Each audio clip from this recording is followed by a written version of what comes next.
Good evening. Thank you so much for your patience. It is 6:15. We're here to call the order for the August 29th Planning and Zoning Commission meeting. Can we take roll, please? Yes, sir. Ishmael Harris. Ashley Henson. David Barrow. Here. Gary Moss. Here. Jordan Scott. Here. Patrice Parsons. Keith Alborn. Here. Joshua Bingaman. Here. Thank you. Great. Thank you so much. Do we have any citizen comments? Not at this time. All right. Do I need to close this section of the citizen comments? So it's not a public hearing for that one, so you're good. Great. Thank you so much. So we're moving on to items for individual consideration. Item 3A, consider action to approve meeting minutes from the July 25th, 2024 Planning and Zoning Commission meeting. Make a motion. Approve. Second. Commissioner Moss, made the motion? Thank you. Thank you. All right. Gary Moss. Yes. Jordan Scott. Yes. David Barrow. Yes. Keith Alborn. Yes. Joshua Bingaman. Yes. Thank you. Awesome. Moving on. Great. Item 3B, consider action to approve the Colony Mud 1D, Section 2A, 2B, and 2C preliminary plat being 203.934 acres out of the Jose Manuel Bangs Survey, abstract number 5, located north of Sam Houston Drive within the extraterrestrial jurisdiction of Bastrop, Texas, as shown in Exhibit A. Kennedy. So you can see here the location map for the Colony preliminary plat. It is located north of Sam Houston Drive within the overall Colony development. The proposal for this preliminary plat, the previous vacation plat that went through at the last P&Z session, this is the replat of that, essentially coming back and redrawing it, coming to the drawing board. It consists of 513 residential lots and 1 amenity lot and 14 non-residential lots, essentially landscape, open space, easements, that kind of thing. There is not much else to say on this one. It was a previously approved preliminary plat and final plat that they came back and vacated because they wanted to change some configurations. Any questions? I'll make a motion then. Motion to approve. Second. You guys working down there? Yeah. Third. We don't take thirds here. Oh, sorry. Gary Moss. Yes. Jordan Scott. Yes. David Barrow. Yes. Keith Alborn. Yes. Joshua Bingaman. Yes. Thank you. Is the applicant present? Yes. Does the applicant need to say anything to the? It'll be after my presentation. We can bring them up if y'all have any questions for them. Outstanding. Moving on. Item 3C, hold a public hearing and consider action on an extension of the master plan for the Reed Ranch Planned Development District, being 2404 acres out of the Nancy Blakey survey, as shown on attachment 2, located at 615 West Highway 71 within the city limits of Bastrop, Texas. Perfect. So this is here. This is the Reed Ranch Planned Development District. One thing I will mention is when it comes to the motion, this is a recommendation to council. It's not a final decision. I left that out of the title by accident. So whenever we make the motion, we just have to make the motion to recommend instead of to approve. So this is the Reed Ranch development. It is north of 71. This PDD was previously approved. What they are coming today to request is an extension of the expiration of the master plan. Per the PDD ordinance that was accepted in 2023, the PDD master plan expires 365 days from approval of the PDD unless site work has been completed. They have not submitted for their site plan yet because they are still waiting on the extension of Blakey Lane from the city in order to be feasible for this development. Therefore, today they are requesting an extension of that deadline. Per the PDD ordinance, they are allowed to request a total of 2 extensions, 6 months in length each, and so this would be their first extension request. Any questions? We do also have the applicant here, and we will need to have the public hearing. Yeah, I got a question. Yes, sir? When you gonna build that thing? Yep. Yeah, go ahead and come up, introduce yourself. Please state your name and your residence, please. Hayden Lunsford. I live in Dallas. I know. But to answer your question, we we're working on it. Getting a construction loan has been very difficult over the past. We've only owned it for 8 months, but hopefully rates come down soon. We also need this road to make our project successful. If it's not there and we open our doors, the only way to get to the project is Settlement Drive, which will be a mess for construction and for our residents, hopeful residents. So we just want to see more progress on the road. I think staff and Sylvia would agree we've been more than willing to help progress that road with letting surveyors get out there, easement documents that we only agreed to the right-of-way agreement 2.5 months ago. So even if we would have pressed the go button the second we got those documents done, because we would have had to have waited because we need to figure out what our developable area is, how much right-of-way and utility easement buffer we need. And so not knowing that, we couldn't move forward until we knew how much land we were going to be able to build on. So now that we know that, even if we pressed go at the moment we signed those documents, we probably wouldn't have gotten our site development permit by November, whatever the date is, that would have been our expiration. So just asking for 6 more months. We're working, I've got engineers working, and it's my plan to not need to be up here again to extend. Thank you. I got a question. Wasn't some real estate required to get Blakely through? She To the can probably north? answer that better. Yes, we have been going through eminent domain for the Duff property to get that so that we can extend Blakey so that we don't have to tear down the building that is currently in the way of the proposed alignment of the road. Where do you stand on that? That is, Ms. Sylvia. That is a question for our city manager. She'll be right here. And let's clarify that building, make sure we know what it is as well.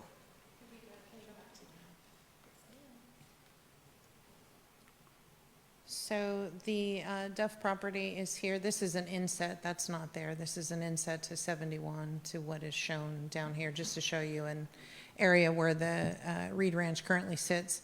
So we're in the process of getting surveys in order to move this forward to attempt to get possession and use before we move forward with actual legal proceedings. So the property owner has not been willing to convey in a friendly manner, so, but there is a daycare that's here at this far end that is now defunct, and so there's a possibility of acquisition of some of that, which we would still need property along the Duff tract, but perhaps not as much. What's the timeline on that looking like? Years. To get Realistically, about 36 months. to get Blakely Lane connected? Easy, 36 months. And then the issue becomes, there is, to get Blakey Lane fully connected is about a $7 million project. There's about $2 million right now in a quote-unquote set-aside that will probably be used for other, but there was some grant dollars that we would have to wait to be able to acquire, but Blakey will be a bond project, and it'll be contingent on us acquiring the right-of-way. Blakey becomes uber urgent for a couple of reasons. The 969 line coming from the Elon Musk properties connects at Blakey also. So Blakely Lane is pertinent to the development of this property, is what he was saying, or can they go ahead and go forward without it? They can move forward without Blakey. Okay. Ideally, it would be great to have all of the 71 frontage that they need and the property to the So they would west of they would Riverside just set Grove. up the street connections and then fill it Yes. in later on? I don't believe you have any access across Blakey, correct? You can traverse it via Yeah, right there. meandering. Oh, I'm sorry, I thought you meant. Yeah, Blakey. This is, In the middle of the site, you've got the rectangle in half. You meander through it to just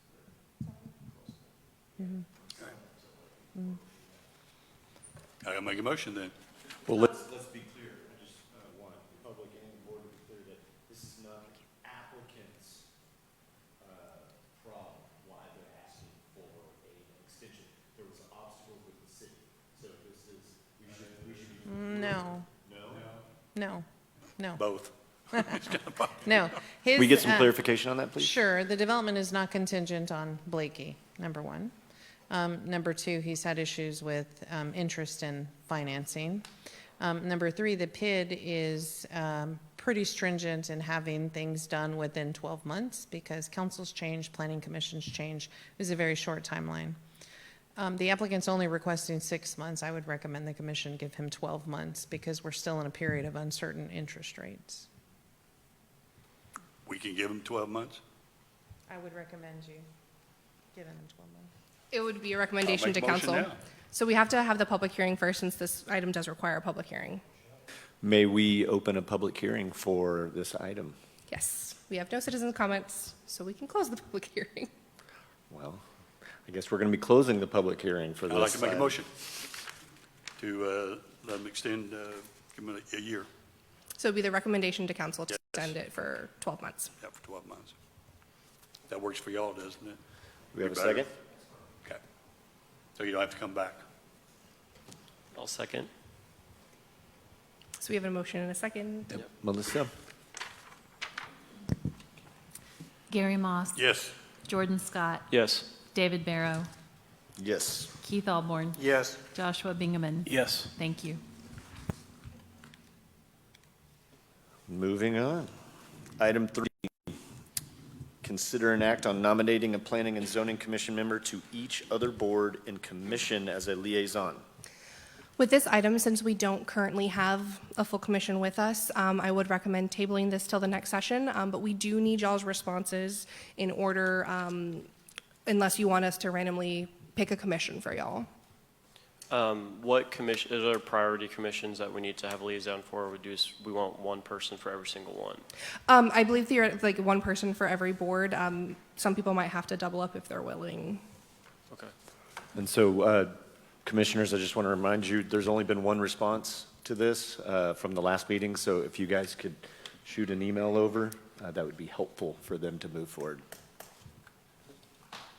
Not looking at you, Gary. Which ones are open? So you won't be an active member on the board. You'll just be it'll be a liaison capacity. Which ones you need the liaison for? All of them.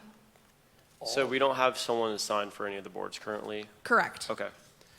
We essentially want y'all to give us your first, second, and third choice. Well, can we at least get an idea of where everybody's at so we could go Sure. from there? You know, I'm more of a you snooze, you lose kind of guy, so they're not here to. Josh, you want to start? I'm trepidatious to sign for any just schedule-wise. It's just been a little, So I will say, sorry. If we were to start from an order of priority on how we're going to start working the workshops, parks is really important because we're going to start talking about exactions and trees and those kinds of things.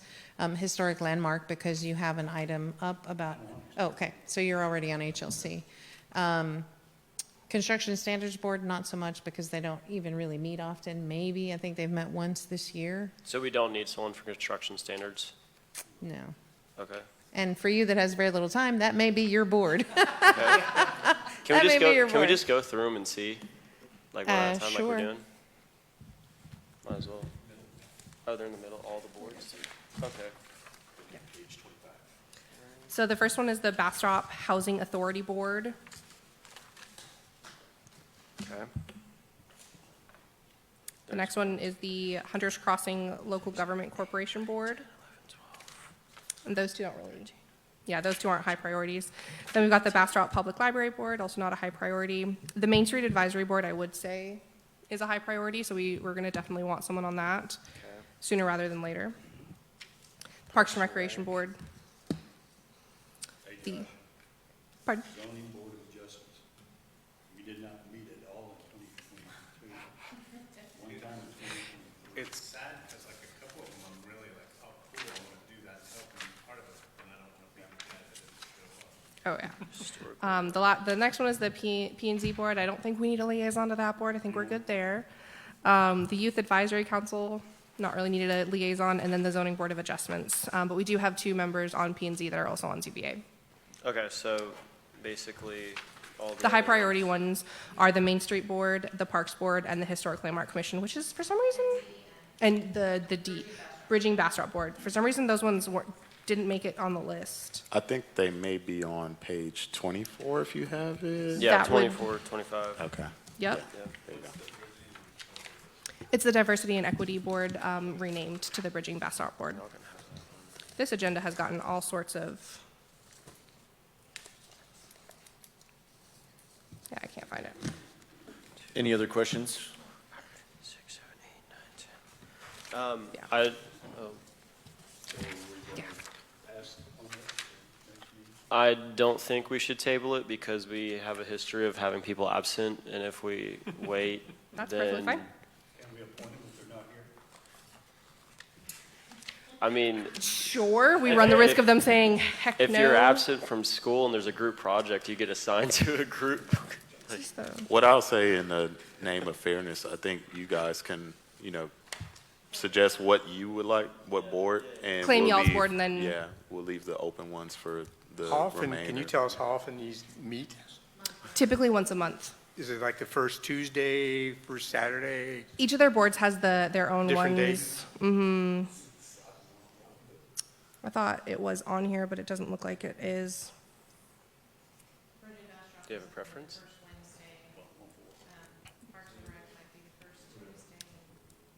And then Historic Landmark is the third Thursday. Yeah. Put me down for Fairview Cemetery and Advisory Board, All right, yes, sir. because I'm doing my golf cart. I do take the people around for all that stuff, so. I have a few connects in the Parks Board that I talked to them about being on a commission with them about some other stuff that's going on, so I'm already talking to people there, If you'll take Parks Board? yeah. Perfect. What were the other two high-priority boards? Main Street and DEI, the Bridging Bastrop. I'll do the bridge.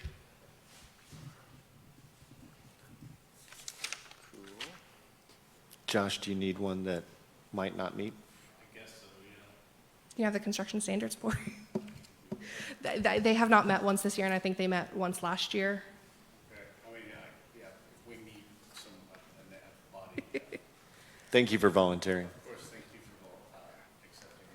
for accepting. I'll take Main Street. I just have one question, though. Will I have a conflict of interest owning a business on Main Street? That's perfect, we want business owners. Outstanding. Thank you so much. I'll take Main Street. Perfect. And we will go through the rest with the rest of the commission, probably, as we go. Okay, and I don't mind taking a second one if I need to, like a lower Awesome. priority one. Okay. Thank you. We're going to move on to the next item. Oh, do we need to take a motion on that? Yes. A motion to... Table. I make a motion to approve the volunteer nominations as second. we stated. All right. David Barrow, Yes. Gary Moss, Yes. Jordan Scott, Yes. Keith Albon, Yes. Joshua Bingaman. Yes. Thank you. Thank you so much, everyone. Moving forward, item 3E, consider an act on a recommendation from the Historic Landmark Commission to begin work again towards becoming a certified local government. Kennedy, sorry. So, good afternoon, Commission. That's okay. So, at one point in time during the construction of the B3 code, the city was working toward becoming a certified local government. That work was abandoned, and we incorporated some overlay districts into the code itself. The Texas legislature has ruled that the city cannot govern aesthetics unless a few things. One, it's an HOA regulating aesthetics, or you are a certified local government code that meets certain criteria, in which case you create a boundary and you regulate not just aesthetics, but other qualities that you would like to continue to see within those district boundaries. In the B3, it was known as the Iredell District. And the Iredell District, it was suspended in March of 2023 when it was deemed to be not legal for us to do what we were doing. And that was at a point in time where the HLC Commission was meeting quite frequently to determine certificates of appropriateness for things like fences that in the code required to be 3 feet, but when you go buy a roll of fence at McCoy's or any building supply, the roll itself is 3 feet. So by the time you frame it in, the fence became 42 inches, and we were paying for a certificate of appropriateness and a variance at HLC. So I got to clarify some things. What will a certified local government affect? First of all, there's a process to create a certified local government. We have to determine where we want as a city to protect and govern. And we want to protect and govern things very, very much aesthetically. Those things that are aesthetically pleasing, and we believe we want Bastrop image to be. It does not affect historic structures. Those are already governed by the Historic Landmark Commission. If you're in a historic structure and you need a permit, you still have to go through HLC. This affects things that are non-historic. So if you are at your address and you want to make some changes to your home and you are in this address and it doesn't meet the established criteria that the city has adopted, you will have to go through HLC or another appointed board to receive a certificate of appropriateness to do whatever it is you wanted to do in your home or business. So it is, it's not an easy task. It is certainly a task we can undergo. But I think, and these are some of the steps to go through to become, all of the dots that you see on that slide have a historic district that's been designated. We have to establish a historic preservation officer. Currently, Kennedy is filling that role. There's some boards, there's some reporting, there's a couple of things. I think what everybody is afraid of is that Bastrop is going to lose its authenticity and its character. And so how do we regulate that character? Well, that really is a soul searching for all of us. If you go into what was the Iredell district, it is very eclectic. You have a 30s bungalow, you have a 50s craftsman, you have a 1980s modern, you have all kinds of things. What the Iredell district before tried to create was the, what I'm going to say, the Bastrop of the 1930s, 1940s, the smaller craftsman-style homes with the shorter fences that are closer to the sidewalk, that are smaller in nature. And those are the pictures that you see. I'm going to jump ahead to the pattern book. Those are some of the pictures that you see within this pattern book, some of those things. And there are some images that evoke Bastrop for a lot of people. And so there's an attempt to mitigate all of the growth that's coming around us, and how do we protect what we believe is Bastrop. The Historic Landmark Commission feels this is important. There are positives to becoming a CLG. You have grants available. There's technical assistance on how to protect those historic structures or how to create districts that protect a character of a neighborhood, things like that that we don't have access to. The regulatory environment that creates is a little bit more difficult. Whatever district we create, 51% of the owners in that district have to agree to now have new rules. And it's the equivalent of having an HOA when you didn't have an HOA before. There is an architectural committee that you have to go through. And so there is a recommendation from the HLC to go there. Alternatively, we can create codes that allow some of that uniqueness to happen. And I believe what is sort of driving this is this fear of dense infill development. And so it's a plus and a minus, as we talked about at the workshop. So there is a recommendation on the floor by HLC to create a certified local government, and they're looking for a recommendation from this body to move it forward to City Council. Do we have any questions? Is this something we want to hear from the public about before we do this? Because this isn't just like a motion to pass something that's small. This is going to be binding for our city for years.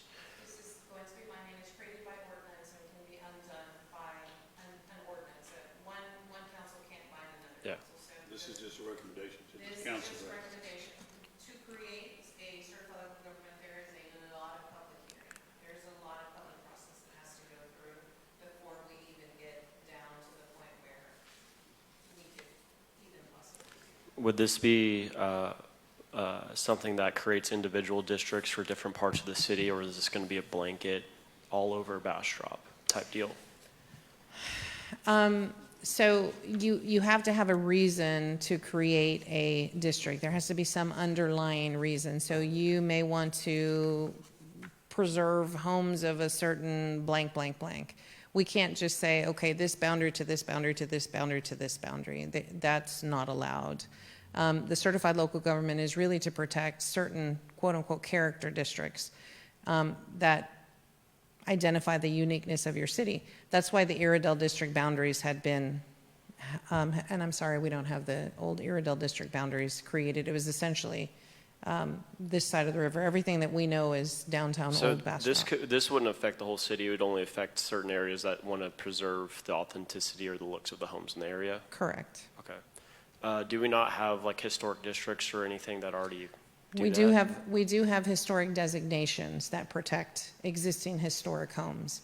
Okay. There are a lot of homes in that particular area that are not classified as historic that folks want to protect or want to make sure that that is emulated in that particular area. What areas, just off the top of your head, Water have those Main, feelings? Pecan, Okay. Chestnut. So essentially it'd be creating like a historic district that you would see in larger cities that would prevent developers from building erratic style houses or Correct. non-conforming homes.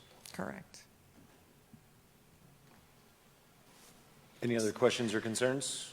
And I think, Commissioner Scott, that's the underlying fear, that a developer would come in and like raise everything and build, and they can do that now. They could have done that with the Iredell district. We would have just ended up with a bunch of little row houses with picket fences on them. I think there's a more underlying issue of what we're trying to protect, and is that environmental? Is that preservation of space? Is that open space? What is that exactly that we're trying to protect? And do we get there without infringing too much on private rights? Do you have a recommendation as a city planner? Sure, I would say we work on the density numbers so that folks cannot come in and raise one house and put 3 in its place, which is a very real possibility in our current environment. We've got to talk about density numbers where, and lot size numbers. And even though that's I'll get clobbered on social media after saying that, regulating lot sizes is not a bad thing. So are you saying that this would allow us to be able to do that?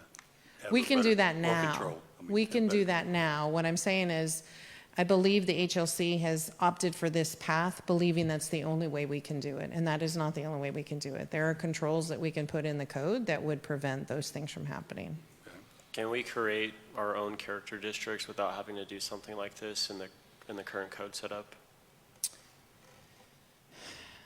Resin, I'm going to look to you. You can create a quote-unquote overlay district. It's a matter of notice, and it's a matter of people knowing what they're going to be getting themselves into. The problem becomes in retrofitting an existing area is, what can the people do that are quote-unquote grandfathered?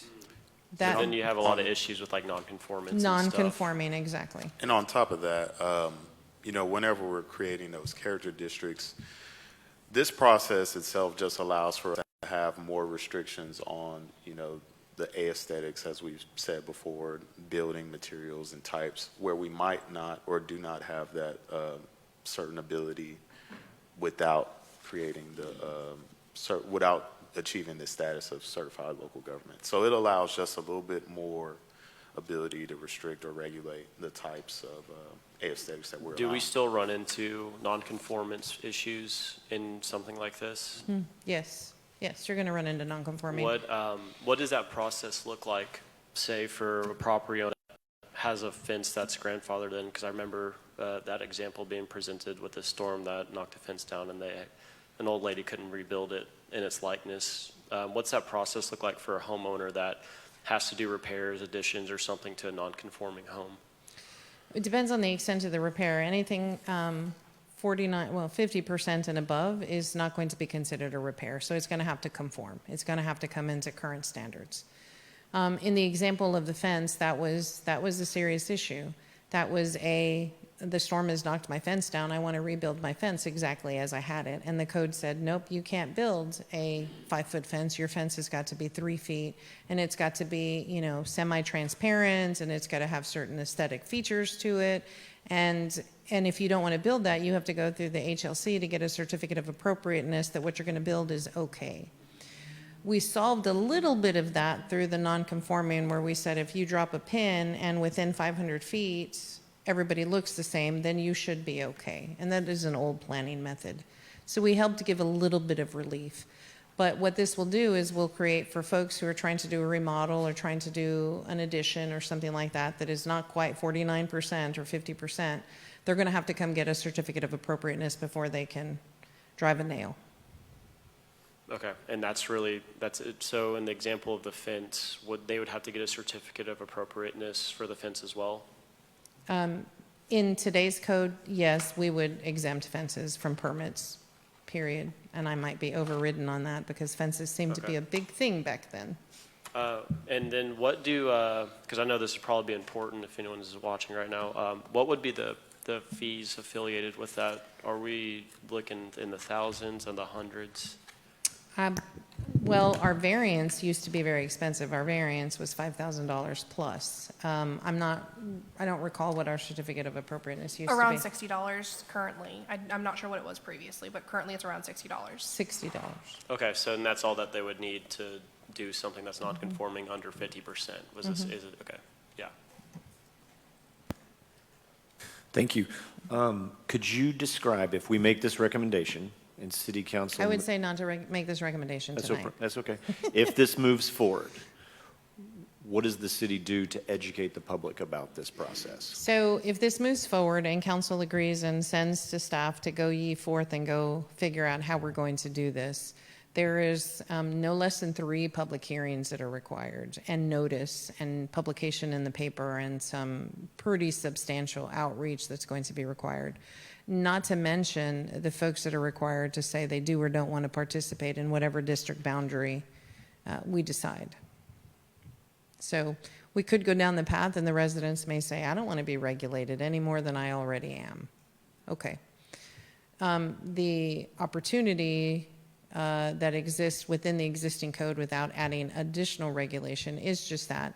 We're going to talk about recommendations about a pattern book, but that's it. It's recommendations. You can do that if you'd like to do that. This is what we would prefer to see, but that's more when they're asking us for something, and that's more of a negotiation. Are there any standards for lot sizes in these new developments popping up everywhere? No, sir, our existing code has no minimum lot size, and I would like to revisit that desperately. When? As soon as your next planning commission meeting. Do it. So just I would like to for- visit lot size, and I'd like to visit on-site parking. Yeah. We had a recent HOA meeting, and it came up with a development, and they outright admitted that they don't have proper spacing for all the apartments. Where are you going to put the cars? Yes, sir, that's a near and dear to my heart issue. Just for reference, the certificate of appropriateness is currently set at $58.50. Then for a certificate of appropriateness for demolition or relocation, that's at $111. But any work done without a certificate of appropriateness would be a violation of $500 per day. And the demolition of historic under a CLG, any demolition, and I think we still have a cooling period of 60 days, do we not? Any application for demolition of historic structure has a cooling off period of 60 days. Unless Is there a it's, standard to demolition with that, if they're going to rebuild or build something new, to what that classifies as? Like, sometimes if you leave 3 walls, 2 walls, it's considered a demolition?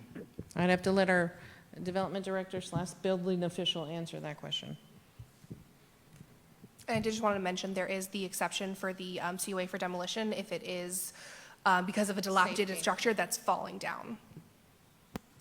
What's considered a demo? So repeat the question, I want to be sure clear on the question. Well, if somebody builds a historic, or purchases an historic home and they want to restore it, rebuild it, whatever, and it classifies or falls into demolition, what do you consider demolition?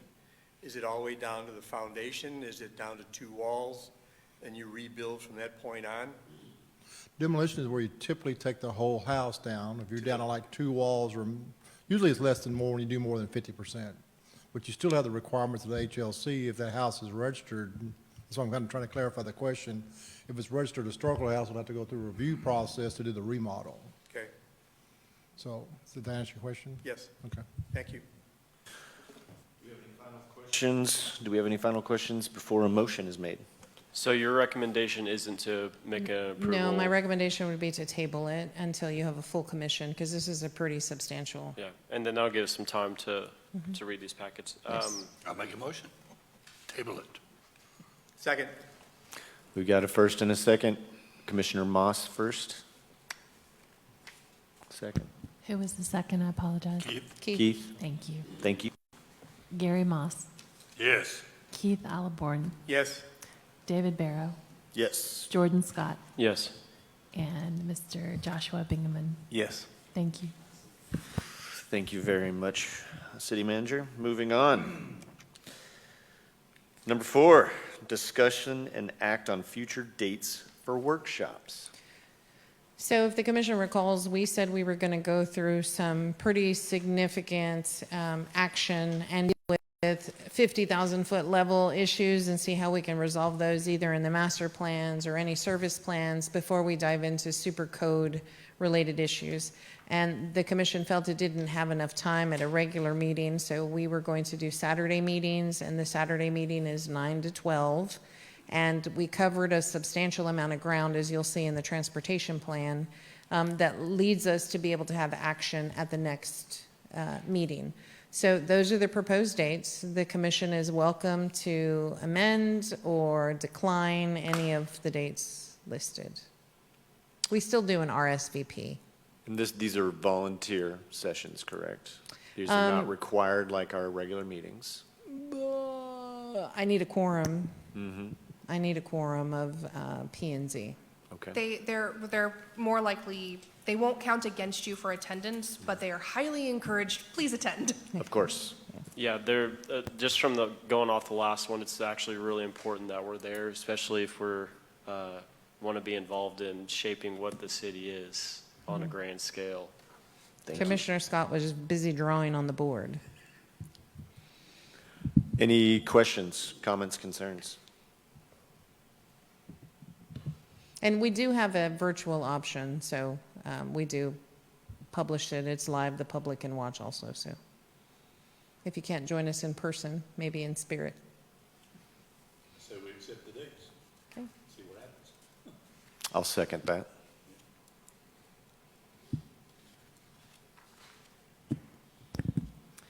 Gary Moss, Yes. David Barrow, Yes. Jordan Scott. Yes. Keith Alborn. yes, Joshua Bingaman. Yes. Thank you. All right, thank you so much. Moving on. December 7th. December 7th. Item 4B, discussion and consider action on adding sidewalks to the master transportation plan. I kind of think this is a no-brainer, but we talked about it on the Saturday. We continue to talk about mobility and multimodal ways of transportation, but yet we had nothing in our code for me to be able to exact space for a sidewalk. And so I know this map is, Rick, can you zoom into the map, please? It's a little bit difficult to read. Thank you. The blue is existing roads that will be built that have sidewalks associated with them. Those are in the master transportation plan. The pink is new sidewalk extensions that the commission and members of the public decided were absolutely necessary. And some of these connect existing sidewalk, like this is an old Bastrop where we're missing some connections. And they felt there was 2 parallel connections that were needed to match the perpendicular that's already here and then all the way out to 95. So this is a no-brainer. This is really for the commission to say, we want to amend the ordinance and I need you to add a master sidewalk plan so that when plats come to you, one of the questions you should be asking is, how do we connect and are we making sure it has a sidewalk? And obviously, the sidewalks the goal is to meet accessibility. Yes. Any questions or comments from the board? I'll make a motion to add sidewalks to the master transportation plan. I'll second that.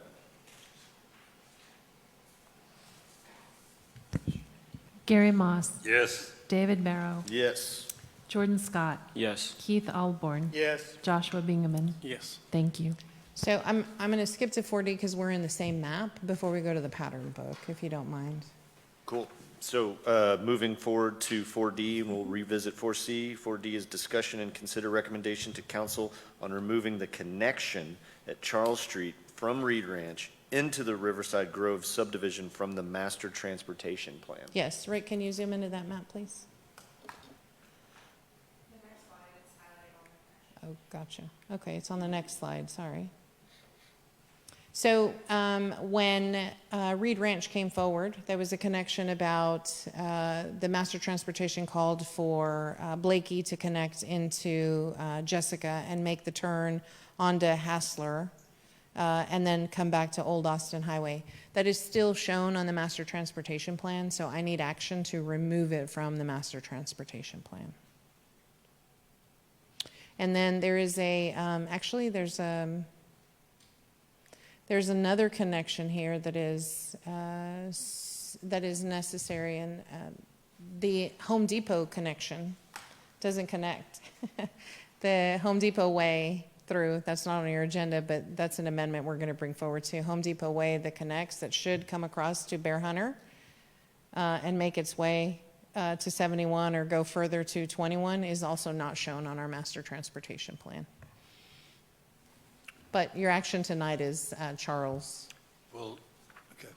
Well, Charles Street is the one that goes right by Bob Bryant. Yes, Charles Street. Oh, you're right. I'm sorry, Rick. Can you, there you go. So Charles Street is essentially, yes, it goes right in front of Bob Bryant. It cuts across the neighborhood, and right now it dead ends to an empty field. But that connection should be made to Blakey at some point in the future. The alternative. Has there been any public hearings with the neighborhood? Well, at the Reed Ranch. The alternative that we offered was making the turn down Reed Ranch to Old Austin Highway to disconnect the neighborhood from the oncoming traffic. So we created a new connection at Reed Ranch instead of coming through Charles and coming through Jessica. Just come straight down. Yes, it'll go down. It'll be this Back to 71. connection. Yes, to 71. Or Austin Highway, Old Austin. Old Austin Highway, yes. Old Austin Highway. But has there been any discussion or with the people that live in there? No, we have not discussed it. I'm sure if I said that there was going to be a connection, there would be a filled audience. We had an HOA meeting this last week, and people were asking, what about Reed Ranch? And nobody really had an answer, because nobody's heard anything about it. Were they talking about this Charles Street? Keith? Well, they're talking about, The traffic. somebody had said Charles, and they had originally had said something about Jessica, and nobody had heard anything what was going on with Reed Ranch. And they're saying, is it alive, is it dead, what are they doing? And as far as at that point, all I knew was that Jessica was off the consideration. And then that's when Charles came up, and they said, well, you don't know. So You nobody should be really able to knew. send them a picture of this plat, right? You could if you wanted to. I mean, Yeah, but me personally, I don't get it why they wouldn't want to be able to leave their part and be able to go out to the west from that point without going through all the crap down here, getting on 71 and to the Old Austin Highway and things like that. It doesn't make any sense to me why they would not want to be able to get out that way of the neighborhood. I can see why they don't want people coming in there, but people, why would they go in there? That's the problem. There would be very much of resistance going in there to try to get out of there. I mean, you would turn and come down, the other ways on the blue lines and stuff like that to get over to HEB and things like that. Nobody, unless people live in there, would go in there for any particular reason that I can see. I can't imagine why you wouldn't want egress out of an area going west, because there's none So last fall, we had a very spirited discussion where the public came and expressed their concerns about Jessica Street. The main issue was that the school is there. So what would be the main issue with Charles Street? The same issue that it is traffic coming off of what will be a very heavily filled apartments and retail area that is able to come across. And to Commissioner Moss's point, I lived right off of Charles. I would have loved to cut across right there instead of coming down. But I do also understand cars kind of speed through there anyway because those are wider streets. Hassler and, is it Hassler, and Charles are a little bit wider. They're neighborhood arterials, not just your normal street.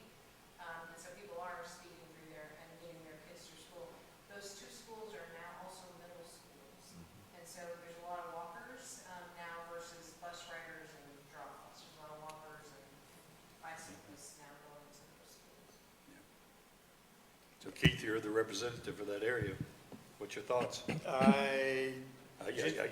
Just judging by the comments from when we go to HOA and neighborhood conversations, nobody's in favor of these streets going through because they don't want the traffic.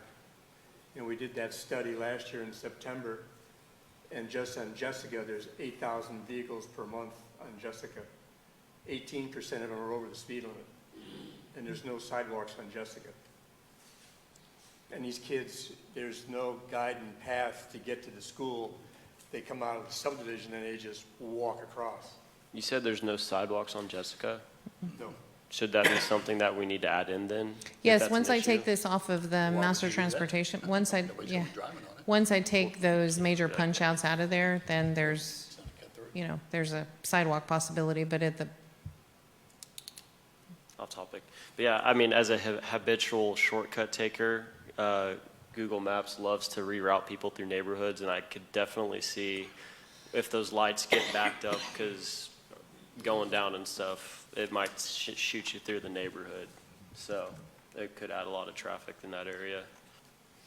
Without opening up this, do emergency vehicles still have efficient access to the neighborhood? yes, they have access off of Schaefer, they have access off of Hassler. They still, at the back of the school, we can come in off of the little weird, what's going to become a roundabout in front of the car wash and between the school. There's access through there also. Okay. And if it was opened up, what sort of onus would the city have to, or responsibility would the city have to ensure the safety of the residents in that neighborhood, such as installing lights or other things that would slow traffic? So there would for sure be a four-way stop there, for sure. And there would be a speed reduction, a pretty massive speed reduction as you head into the neighborhood.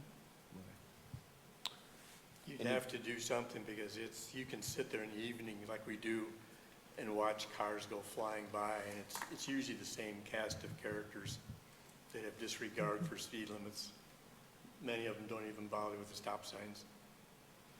So I can't imagine I noticed something too when school started again, that the ISD vehicle was going around telling people they couldn't use Jessica to pick up or drop off their students, children going to and from school. They could not. Oh. They were telling them to move on. Well, the school's going through a remodel and Yeah, reconfiguration they're of putting both up of the those. building at the north end. But I don't know if that was all tied in or they just didn't want the traffic. Nope, it's all tied in. Because if you park on both sides, and if they were to open this up, you couldn't get traffic through there. Let me play devil's advocate. Wouldn't it cut down on the traffic going out of there and on Jessica if that was open for the north end of those people to get out of there? Wouldn't that reduce traffic? So you would come in off of Hassler. This is outside the city limit heading to the river. You'd come off of Hassler, you'd turn down Charles and go and connect all the way back But to. wouldn't it reduce the traffic on Jessica and everything else in the world down there? It would reduce the traffic on Jessica. It would push it to the public park. Charles butts up right up against Bob Bryan Park. Any final comments or questions? What's your recommendation?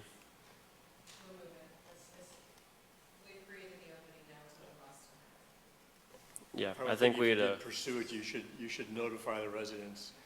yeah, I think we'd have a lot more happy campers to remove it. The residents Keep it. don't even know it's on the master transportation plan right now. I'm sure if they knew, this room would be filled with people saying, you know, Well, like I said, we had the Take it HOA out. recently, and then people go, what's going on with Reed Ranch? And nobody really knew. This has nothing to do with the Reed Ranch.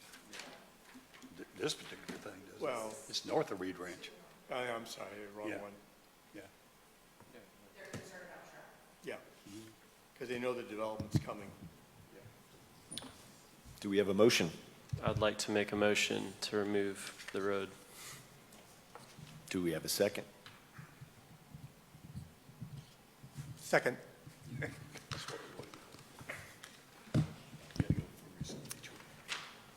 Jordan Scott, Yes. Keith Alborn, Yes. Joshua Bingaman, Yes.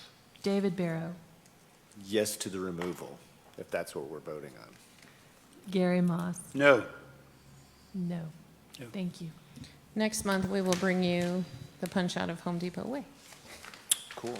So we're going to do a little bit of reverse, go back Yeah. to 4C, consider an act. Okay, yeah. Consider an act on a recommendation to council to bring the pattern book back as a guidebook. Yes, Commission, the Authentic Bastrop Pattern Book was a recommendation, and it was really what the Iredell District wanted to look like. There was some patterns for neighborhood development or subdivision development as part of each one of the districts. And at the Saturday workshop, there was a lot of question about what does Bastrop really want to be. One side of the room said, we're growing, people should have the right to be what they want to be. The other part of the room said, but I want to live in historic Bastrop. I want to feel like I'm in Bastrop, but I can't afford what's in old Bastrop. And I want to be able to recreate that somewhere else. We don't have the ability to regulate aesthetics, I'll say that again. But what we can do is if there's a developer who has a want or a desire from the commission through a planned development district or through some kind of negotiation, this commission could say, well, how about you try to use this pattern book for inspiration? It's a little bit of a slippery slope because we run down what could be conceived as a quid pro quo. You can't have this unless you do this. And we do have some regulatory authority to do that. And I would say that if we are being asked to do something that's separate and apart from our ordinances and we want things to look and feel a certain way, whether that is mostly from a density perspective, mostly from trees and sidewalks and open space, absolutely not a problem. We'll run into issues when we begin to say, you have to use brick on all four sides, or you can only use this kind of composite roofing material, or you can only use this kind of fence. That's when we'll run into problems, but. Any questions? Make a motion to recommend, send this to council for taking the pattern book into a guidebook. And it would only be a recommendation. It would not be a requirement on new development. Why was it removed in the first place? Because it was part of the Iredell District, and we don't have the ability to regulate aesthetics just because. State law requires. Okay, so this simply would just be like a inspiration type deal for developers coming in and building. Okay. We wouldn't reference it for, like you said, leveraging them to make buildings look a certain way or not. That'll be for us in pre-development meetings, especially if the developer's asking for something different. For example, if they're asking for a really dense development, we may say, well, we want that to look cottagey. It should have these kind of open space feels. It should have those kind of things. There's no way I can force it, but it's a good inspiration book. Who's in charge for creating the look? This was created as part of the B3. Okay, and we would go with what is in there, or would we be making any changes? We would remove the subdivision layouts, but we would remove this kind of stuff, but that kind of stuff, the clapboard siding, the swings, the porches, that's okay. It's not binding, so. Yeah. Any final comments or questions on this? Do you have any kind of standards like this for like new office buildings coming in, and other than just building the standard apparent 2-story, you could build like a colonial house and make it an office building, or? No, sir. Again, the only way I have the ability to regulate that is if we're in some type of negotiation process. And it's not even regulating, it's recommending that we want things to look a certain way. And the B3 code tries to do that in these character districts, but I can't. If somebody came and pressured me and said, I'm going to build an office building and it's going to look like this way. Yeah. Thank you, Texas Legislature. Yeah, and just adding on to that, at best, it might be used as a way to incentivize, some certain things, but in no way could we penalize or restrict somebody from doing something they have a right to do based on them not complying with the pattern book. I was just thinking of the cosmetic appearance of a new office building. Seems like they all look alike. We've got some coming in off of Orchard. Once Agnes punches through and Orchard punches through, there's some new ones coming in that look a little bit more modern. I'd like to second the motion. We're going to need a first. Sorry. Can we repeat the motion just for I clarity? will and repeat the transparency? motion. Thank you.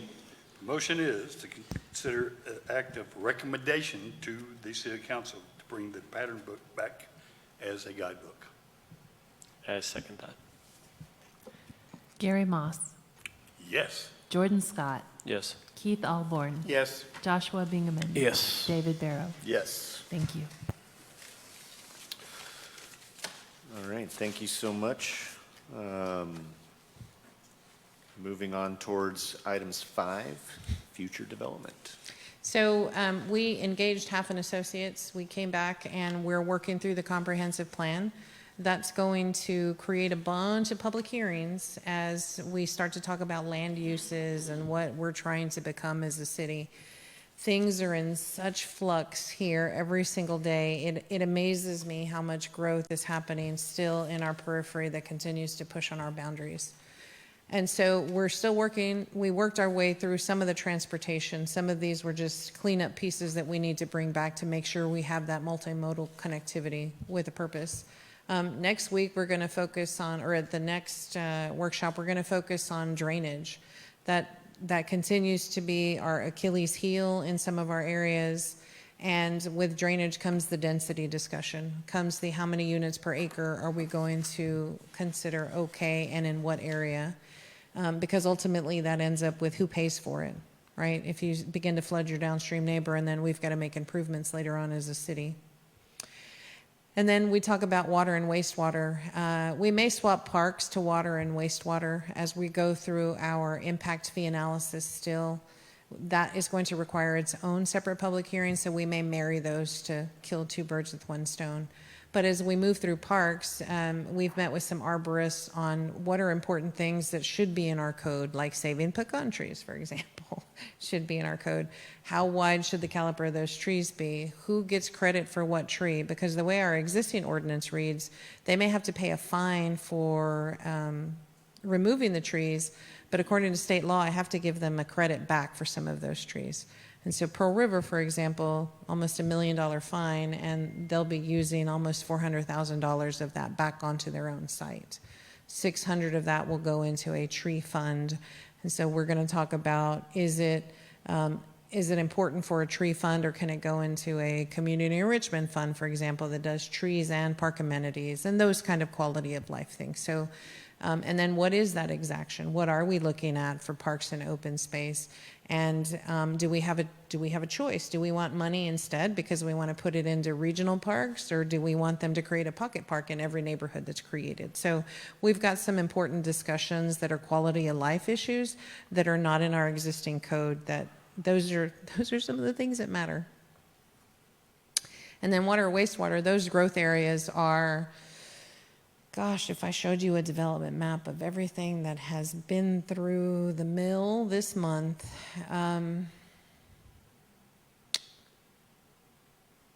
well, you saw the Colony Mud. That's right outside of our ETJ, but there's some water and wastewater service areas. That's going to be a senior living facility, by the way, a senior living neighborhood, in case you didn't hear that from the presentation. But we've got things off of 969, we've got things off of 304, we're having things off of Sayers Road, and so, yes, sir. Yeah, just real quick, sorry, excuse me. I know we're nearing the end of the meeting, but if you would mind, please silencing your phone so we can just get through this. No distractions. Thank you. That might be me back there, sorry. You know, we've got to make a decision as a city. Where do we want to grow? Where is it responsible for us to grow? And right now, it's the tail wagging the dog. I'm trying to serve everybody that pops up. And our master plans, you know, as soon as they hit print, they're outdated. And so we do need to update. And you guys are also the Capital Improvement Advisory Committee. And so we've got to visit those. Some of that will kill two birds with one stone so that we can talk about where we're growing, how we're growing, and is that the more important place to grow? Or are we just being reactive?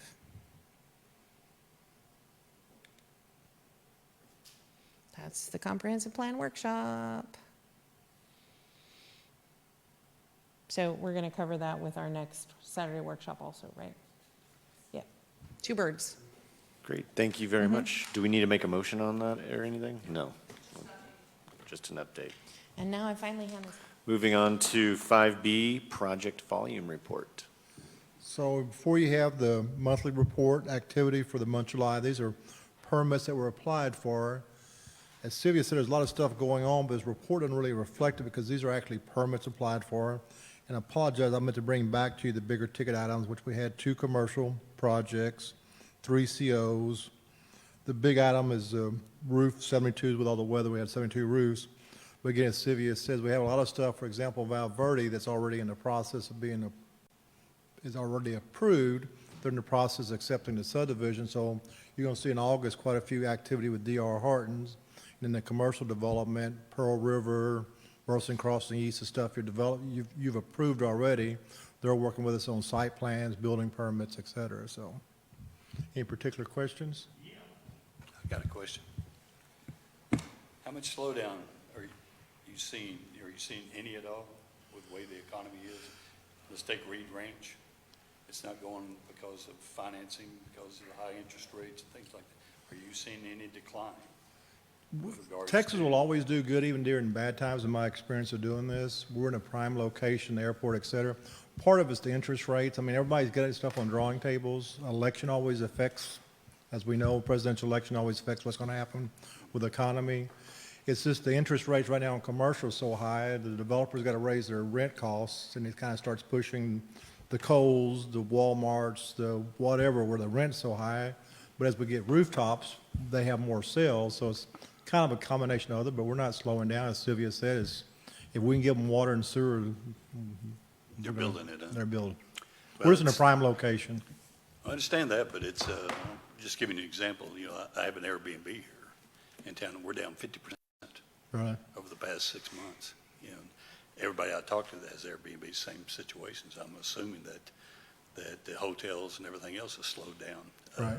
That type of stuff, which doesn't correlate to building and things like that. It doesn't seem to at this time. Yeah. Again, most of ours is like, the example is, you don't see a whole lot in single family. Lennar would be a builder here, but they've used up all their lots, and there's no lot inventory. But again, Val Verde's fixing to come online they've applied for 13 permits, and they plan to apply for like 10 permits a week. And again, a company like D.R. Horton, who is Val Verde, they have, you know, these special interest programs. They can do better than banks. They can build a good product, reasonable, and you're going to see a lot of activity with D.R. Horton. Okay. Our issues are more related to capacity. Is what? Are more related to capacity. How soon do the wells come online, the water wells? And that should be a really nice Christmas present for all of us. And how soon can I get the expansion to the wastewater plant open?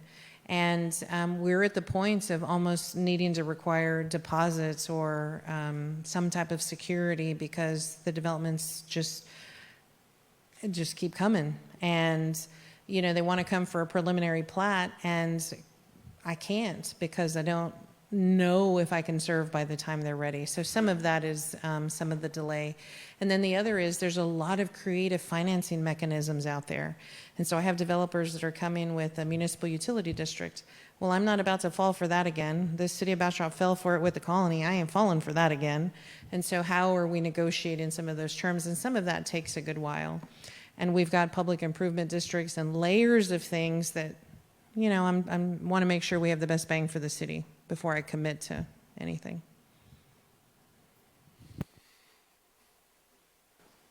Any thoughts or questions? All right. Then, item 5C. Individual request from planning and zoning commissioners that particular items be listed on future agendas. A little too soon, Gary. Too soon. Do we have any, or are we good with what we discussed today, what we know we're coming back with? Just a reminder, we have 7 potential meetings in the next 3 months. Unless y'all want to add to it. The only thing I thought of is that sidewalk on Jessica, is that something we need to add into the sidewalk plan? Do you want to do that right now? No? Oh. Can they do the motion now, or? So we'll bring it back in a future agenda. Awesome.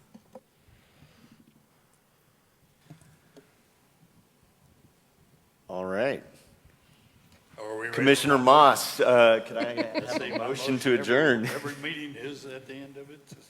Motion to adjourn. Second. Thank y'all. Thank you very much. I think it's all in favor. Aye. Thank you. At 7:21, we are adjourned. There you go.